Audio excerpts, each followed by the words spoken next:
That's a good DPS. Now let me tell you what I changed in my build to get this damage. I'll start with small changes, budget ones. I added to the build the Interrogation, a unique jewel, thanks to which we can't ignite, chill, freeze, or shock. But instead our critical strikes inflict scorch, brittle, and sapped. Since we can't freeze now, we have to drop heat shiver. Sag. But that's okay, we have a good alternative to it. The old and proven Abyssus. We'll need that unique helmet with enchantment. Frost blades deal increased damage. So let's go shopping.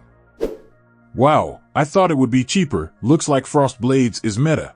But that's okay. Let's buy it. Also replace Herald of Ice with Purity, because with the Interrogation we can't freeze and Herald of Ice loses its effectiveness. Plus Herald of Purity gives us more damage. Let's see what we have here. Not perfect, but overall acceptable damage. By making these small changes we increased our damage by over 2 million, and I think that's not a bad result. But there are small issues.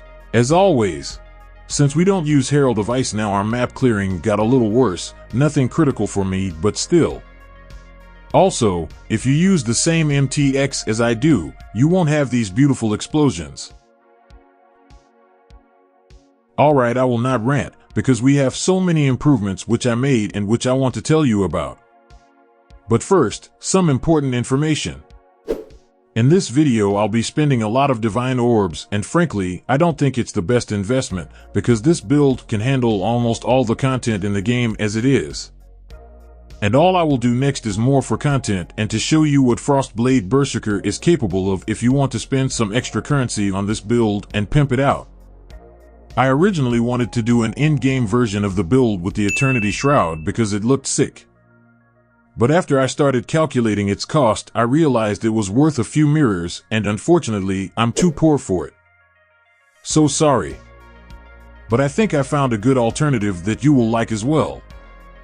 As always, I'll start with shopping, because we'll need to upgrade almost all of our gear.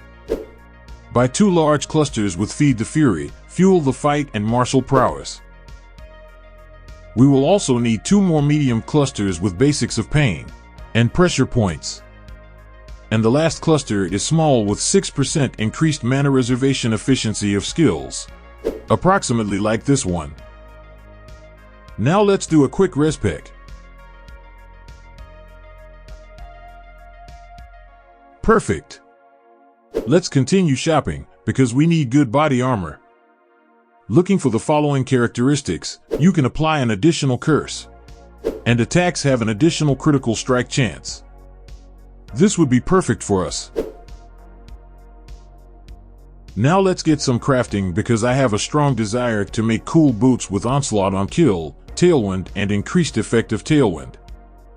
To start, we need 2-toned boots with Redeemer Influence and enchantment. Damage penetrates 10% of enemy elemental resistances if you haven't killed recently.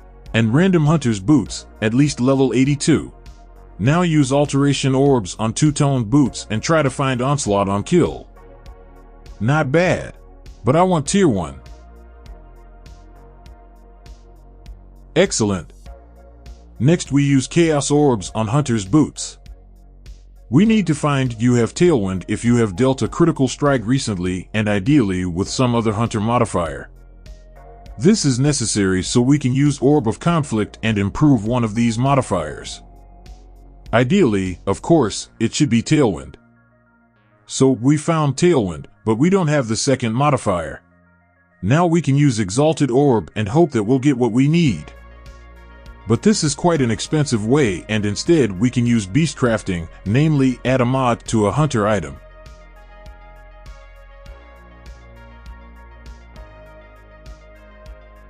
Unlucky. Let's try again. By the way, great enemy, so much fun. Good balance. Unlucky again. Let's try it another way. A favorite crafting method from Chris Wilson.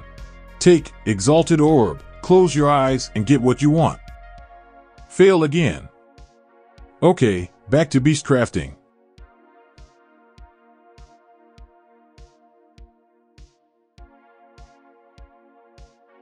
Finally, because frankly I was already thinking of giving up on this craft.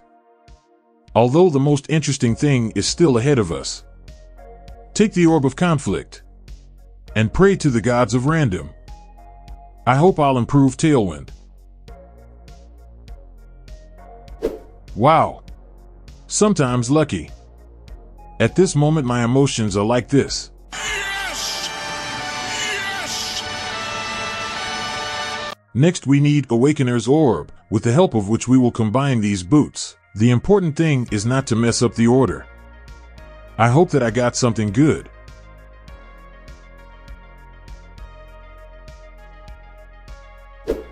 Wow.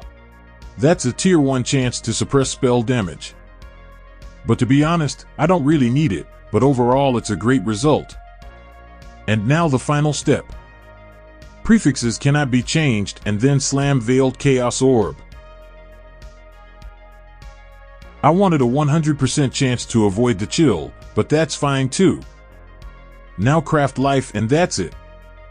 Our boots are ready. I did not calculate how much currency I spent to make these boots, but definitely less than the cost of similar boots on the trade site.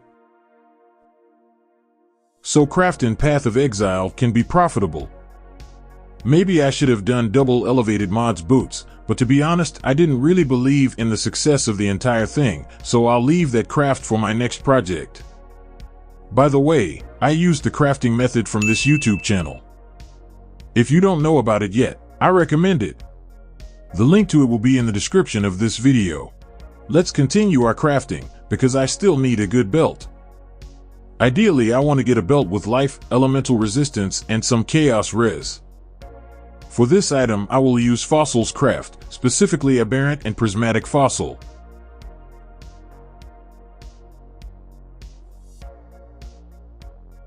Not ideal, but I think I'll stop there.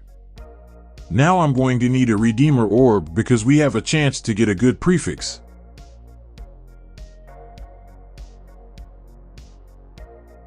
Tier 2 cold damage. That'll do. So, to finish our shopping, a couple more expensive purchases.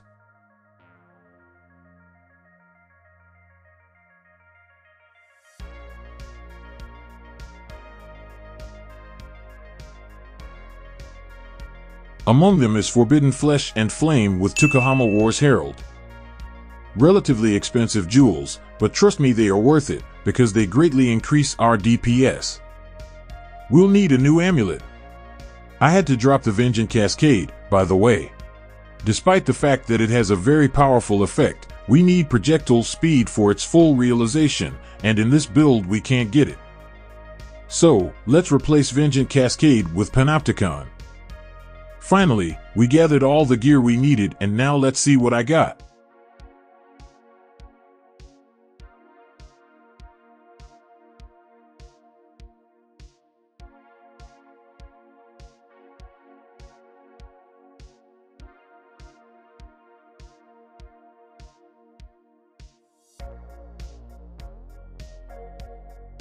Not bad for a start.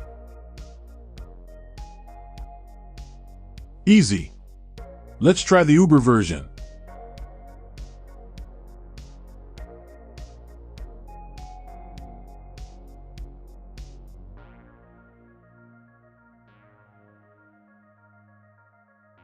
Pretty fast, isn't it? I think I've come up with an interesting, but not entirely easy build that handles almost any content in the game, and does it in a matter of seconds. It's especially good for Maven's invitation farming. It also easily handles Uber Eater and Uber Exarch. Well, since we have a very high speed, the process of map clearing is quite fast and smooth. However, our defense is not very good, because we are essentially a fast glass cannon, so sometimes you will die from a random one shot. But if you are a good player, you can easily do such things.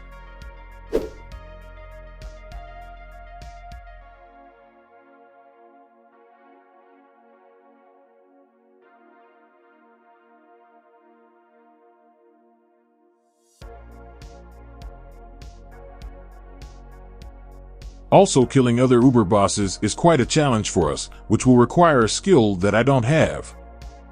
By the way, I think that Uber bosses are very useless content that isn't worth the effort and time spent on them. If you want to know more about my gear and the gems I use, be sure to check out my POB. You can find a link to it in the description of this video. This will probably be the last video in this series, but I have another idea. And if I can make it work, I will make a bonus episode. If not, I am done with this build. I hope you enjoyed this journey. And I will be very grateful to you for your likes, comments, and subscriptions.